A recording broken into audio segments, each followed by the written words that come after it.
Company presents the Pepsodent program, The Adventures of Philip Marloe, starring Van Heflin.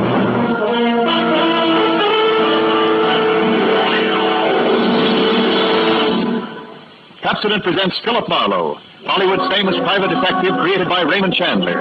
Philip Marloe, tough, cynical private eye of Murder My Sweet, the sardonic, case-hardened detective of The Brasher Doubloon, The Lady in the Lake, and The Big Sleep. You've seen him in action in all of those top-flight mystery pictures.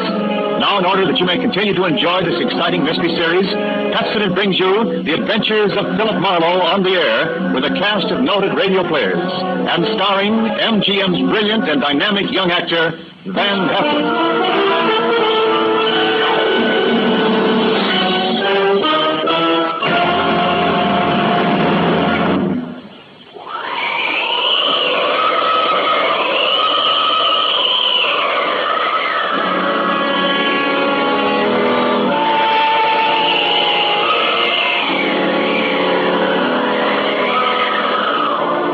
There was a rough desert wind blowing into Los Angeles that evening. It was one of those hot, dry Santa Anas that come down through the mountain passes and curl your hair, make your nerves jump and your skin itch. Nights like that, every booze party ends up in a fight, and meek little housewives feel the edge of a carving knife and study their husbands' necks. Anything can happen when the Santa Ana blows in from the desert.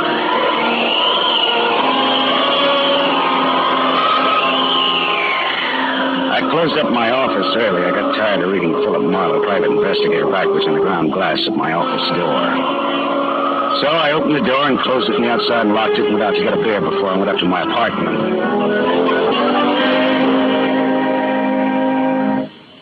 Fill her up again, Mr. Marlin? Marlowe. Marlin is a fish. Yeah, I know. Hey, you bartender. Come in another ride. Drunk again. What'd you expect in this business? Autograph hounds? Make it snappy, yeah? Be right with you, sport. I gotta draw this man a beer. Crying out loud, these stumble bums that come in here. You got another customer, Bacchus. Hey, Bud. You seen a lady in here lately? A lady? Tall, good-looking, brown hair, a print bolero jacket, and a blue silk dress. No, sir. No, sir. Nobody like that's been in. All right, straight scotch, fast. I left my engine running out there. Yes, sir. Yes, sir. This slick-looking, sarcastic guy stepped up to the bar and drank his scotch whole. Then he turned to go out, and he stopped. The drunk was grinning at him. And then, without changing his grin, the drunk swept a gun from somewhere so fast it was just a blur coming out. Made a couple of hard snaps, and a little smoke curled. Very little. All right, show other guys. Don't move. So long, Waldo. All right, don't move, you two. Oh, Waldo. But I made his nose bleed. So long, boys. Drink up. All right, get on that phone, kid. I'll get his license number. Holy smoke. Holy smoke. Too late. Drove away with this dead guy's car. Maybe he ain't dead. He's dead, all right. Where's your phone? This is for the police.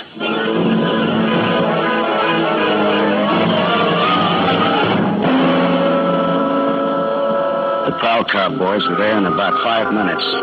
Waldo was out of business, all right. And nothing in his pockets told who he was, but he had about $700 on him.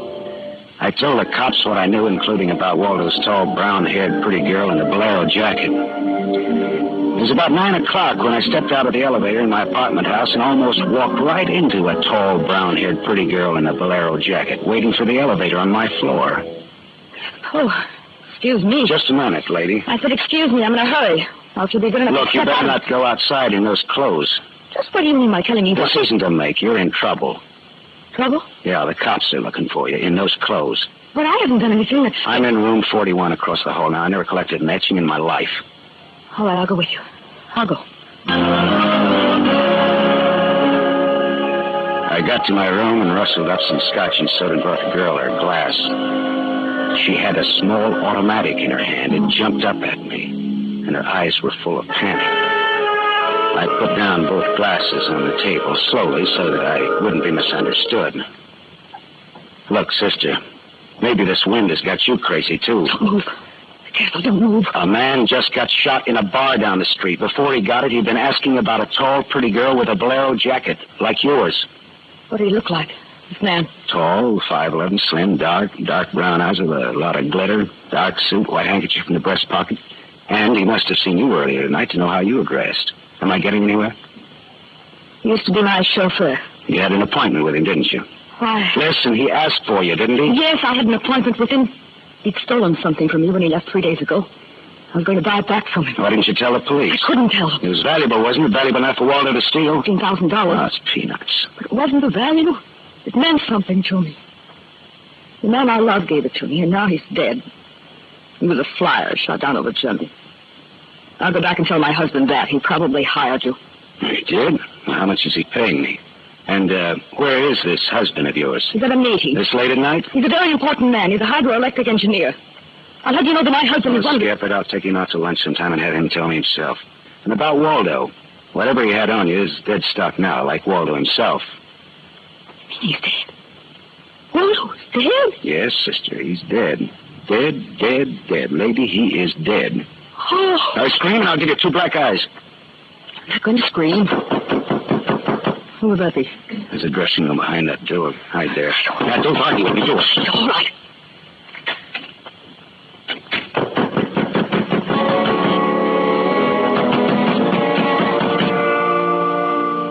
And I went to the door, making a loud, yawning sound. The backs of my hands were wet. I opened the door. Without a gun, that was a mistake. I certainly knew the gun I was looking into. A .22 target automatic that had already killed one man that night. And I knew the bald head and the flat, shiny eyes and the face like a poisonous lizard. Baldy put the muzzle of his gun lightly against my throat. I backed into the room, and Baldy kicked the door shut. You alone? Look for yourself. I'm asking, not looking. I'm alone. You and that dumb bartender saw me dust off Waldo. What did Waldo do to you? Who's asking? Just making conversation. He stood on me on a bank job we did together. Got me 4 years in Michigan pen. How is he? Dead? I'm still good, drunk or sober. Tell me why I came here, pal. You heard the barkeeper and me talking. I told him my name, where I lived. That's how, pal. I said why. Skip the hangman would ask you to guess why he's there. Oh, you're pretty tough at that, ain't you? But you're slamming off, pal. All right, but you could get that gun out of my neck and try somewhere else. Oh, yeah, sure. Is this better? This suits you all right? So it is my neck. Say when, pal? It's your party. I leaned against the gun. The door of the dressing room showed a crack of darkness. The crack widened. I began to shake a little. The girl came quietly into the room, but there was white all around her iris. She was scared. She had her gun in her hand, but I was sorry for her. Dead sorry. She'd try to make the door scream either way. It'd be curtains for both of us. You scared, mister? You worried about any little thing? I couldn't talk. The girl floated in the air somewhere behind Baldy, and her horrified face was drifting toward us. My mouth was as cold and dry as yesterday's toast. Well, kid, how's it feel? You ready yet? Go on, say the word. Well, don't take all night about it if you're going to do something about it. Why not, pal? I like this. Well, suppose I yell. Go ahead, yell. Go ahead. Hey, look! Oh. Thanks, sister. Thanks. That buys me. Everything I have is yours now and forever. Is he dead? You flatter me no end, lady. I only punched him. All right, now get out of here while I call the cops down on this killer. Yes. Good night. Good night. Hey, wait. Leave that Blair jacket here. It marks you for the cops. Oh, yes, here. Okay. See you again? Why? Oh, I don't know. No, I guess not. After all, who am I to be the rival of a dead flyer? I'll see that the police get Jesse James here. Good night, lady.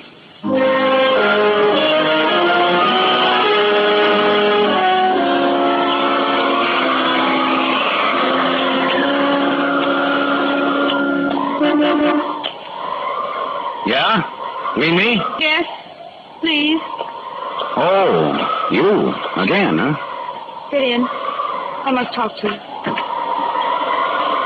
You want to know what happened at headquarters, huh? Yes. Well, I went down there with the law and gave them the story. I left you out of it. Thank you. You saved my life, so no one knows a thing about you. Well, incidentally, neither do I. Well, my name is Mrs. Frank Bartley, 212 Fremont Place, Olympia 24596. Is that what you want? I guess so. Well, There he is. Now, why did you really come back? I wanted my pearls. Pearls? Yes. Pearls, too, huh? All right. Tell me about the pearls.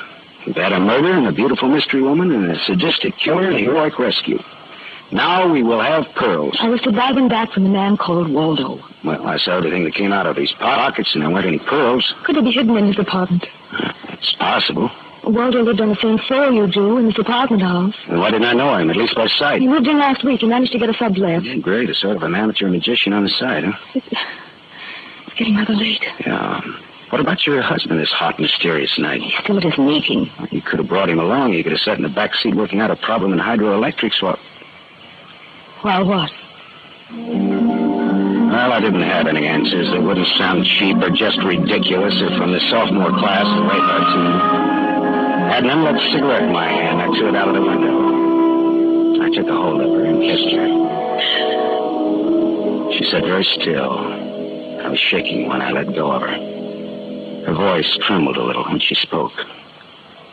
I meant you to do that. I wasn't always that way.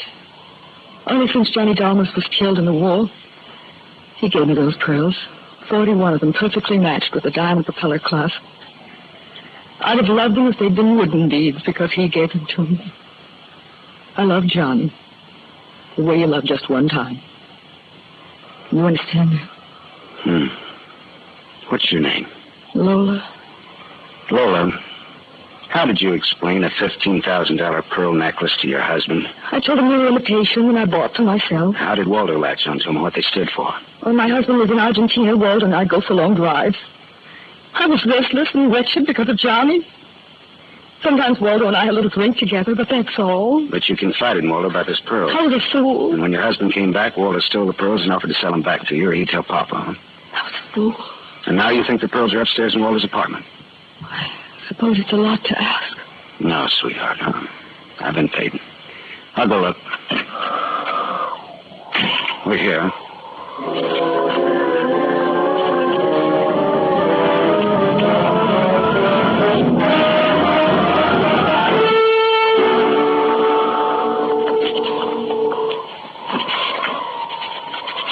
Has it gone long, Lola? No. No? No. No pearls? No pearls. Oh. There was a man in Waldo's room. Man, who? You know a man named Leon Bostanos? Not by name. I don't know. Mexican, South American, about 45, small, iron gray hair, very neat, fawn-colored suit, wine-colored tie. No, I don't think I know such a man. Is he the one in Waldo's room? Yeah. What does he have to say? Very little. In fact, nothing. He's dead.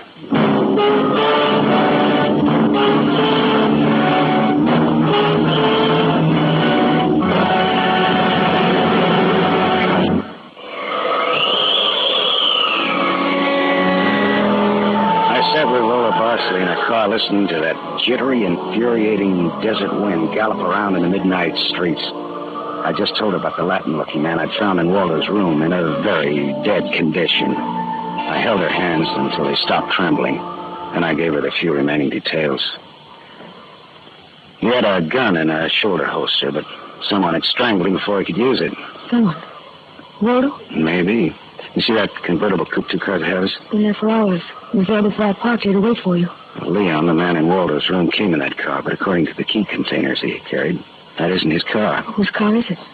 Does it matter? Well, it belongs to a lady according to the tag on the keys. A lady? Well, anyway, a woman, if you're going to split hairs. Eugenie Kolchenko, in West Los Angeles? Never heard of her. Uh-huh. All right, well, you go home now, huh? What are you going to do? Drive that flossy convertible around, wave at my friends, impress people. You run along now. Maybe I've got another date.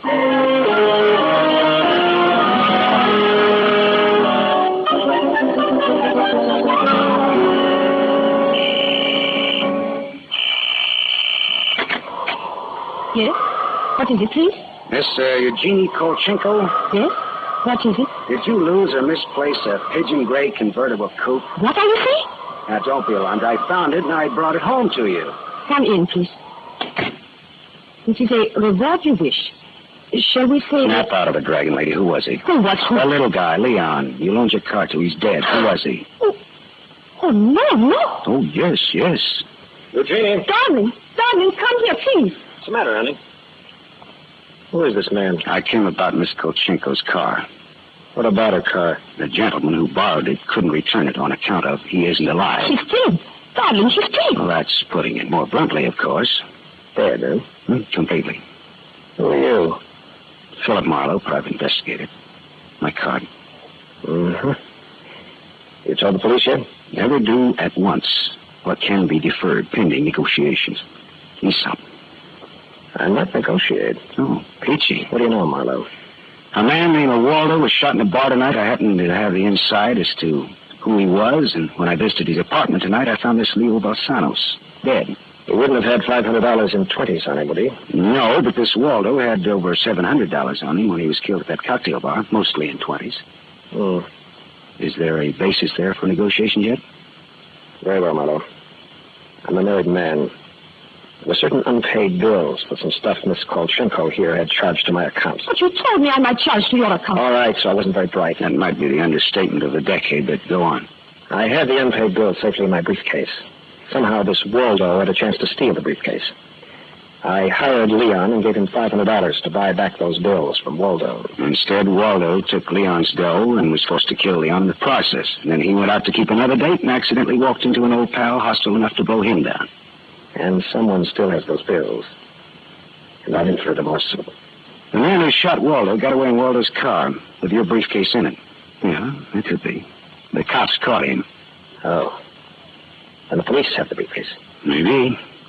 But the police are interested in solving crime, not in tossing mud for the benefit of sensation eaters. Look, I've got a friend or two at headquarters. Let me see what I can do. It's worth $500 to me. Well, then that's what it'll cost you.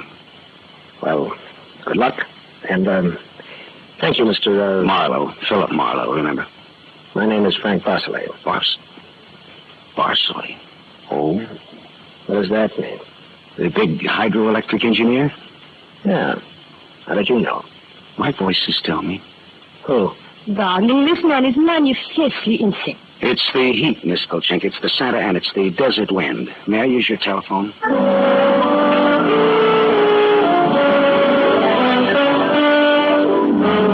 Someday I must tell you about Ibarra. Salt of the earth Ibarra, detective lieutenant over Central Homicide. I phoned Ibarra from Miss Kolchenko's house and told him where he could find a well-dressed cadaver named Leon and furnished a few small details. I gave Ibarra time to check my tip and then I went down to see the good lieutenant and told him why I'd been up in Waldo's room, only to find Leon instead of a certain lady's string of pearls. Pearls, eh? Well, I thought Waldo might have them up there.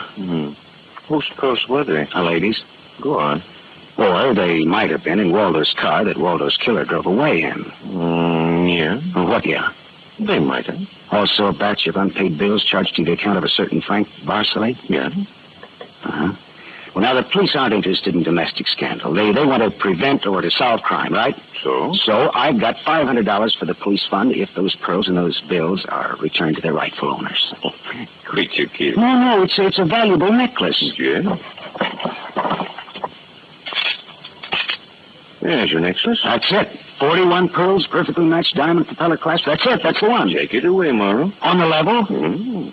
Just tell me straight what it's all about, all I ask. Sure. Well, this Waldo was blackmailing a wife with the pearls, and her husband with the bills, by the name of Barcelay. Well, Barcelay sent Leon to get the bills from Waldo. Instead, Waldo killed Leon, then stepped out and happened to get shot by that guy at the bar. Now, if Barcelay's name stays out of the paper, I get $500, and that goes to the police fund. We'll keep him out. Well, now, I'm not in this case for money. I just want to get back the bills and the pearls. As you say, Marlowe, the police aren't in business to sling mud. Well, you can deliver the pearls to the lady yourself if you like. No, Marlowe. You better take them to her. You see, except for the diamond propeller clasp on them, they're phony. Phony? But... All but the clasp, Marlowe. All but the clasp.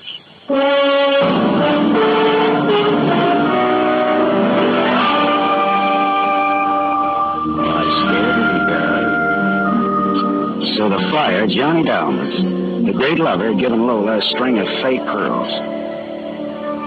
Well, I didn't know how to tell her, but I called her up and told her to meet me at the Beachcombers at 2. I was going to slip her the bad news slowly. I'm glad you asked me to meet you here, Mr. Marlowe. See, I had to have someone to talk to. Go ahead. Talk, honestly. Now, Mr. Marlowe, now more than ever, I must have those pearls.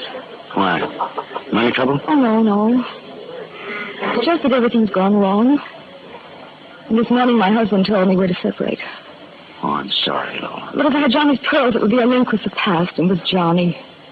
And all he meant to me. It's how a woman feels, Mr. Marlowe. I wouldn't blame you for not understanding. Maybe I do, though. So please, Mr. Marlowe, please, we'll try to find my pearls. Lola, look, Even if it isn't all of them. Any part of them. Any single smallest one of them. It'll be Johnny's. Look, will you be here again around 4 o'clock? I'll be here. Okay, I'll see what I can do.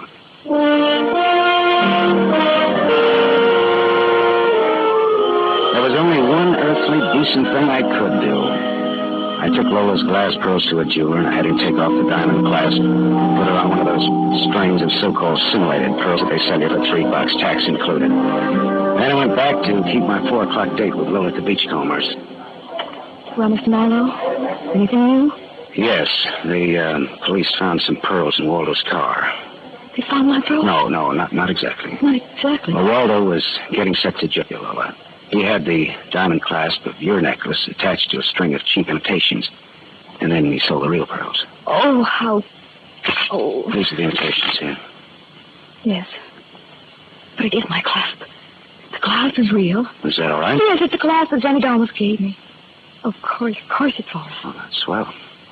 And thank you so much, Mr. Marlowe. Forget it. I won't. Not if. But this goodbye. Yeah, I think so. You'll never get over Johnny Dalmas, Lola. If anybody ever bothers you again, though, well, let me know. Name's Philip Marloe.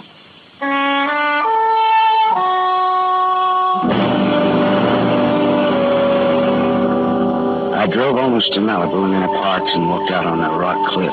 Then I reached in my pocket and I got the string of Bohemian glass pearls that Lieutenant Ibarra found in Waldo's car. I cut the knot at one end and slipped the pearls off one by one. One by one, I flipped them into the water. The bell swooped down on them, and they flapped up again, screaming indignantly. The phony pearls had fooled Waldo and Lola Barsley, but they couldn't fool a seagull. I said to myself, to the memory of Johnny Dalmas, just another four-flusher. I listened a while to the wheeling seagulls. All at once I realized that the wind had died. The Santa Ana had blown itself out. The red wind was done. It was over.